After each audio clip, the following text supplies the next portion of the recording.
তোমার বুকে রাখো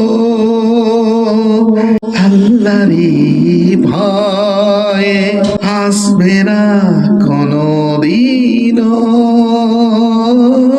কোন পরাজয়।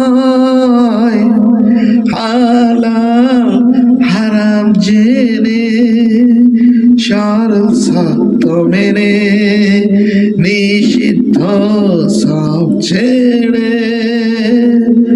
ওঠুক জীবন বেড়ে। ইয়া আল্লাহ আল্লাহ আল্লাহ আল্লাহ, যাবে তুমি জান্নাতে যা ছিল স্বপ্ন তো আল্লাহর বিধান মতে কোরআন হাদিস হতে চালাও জীবন।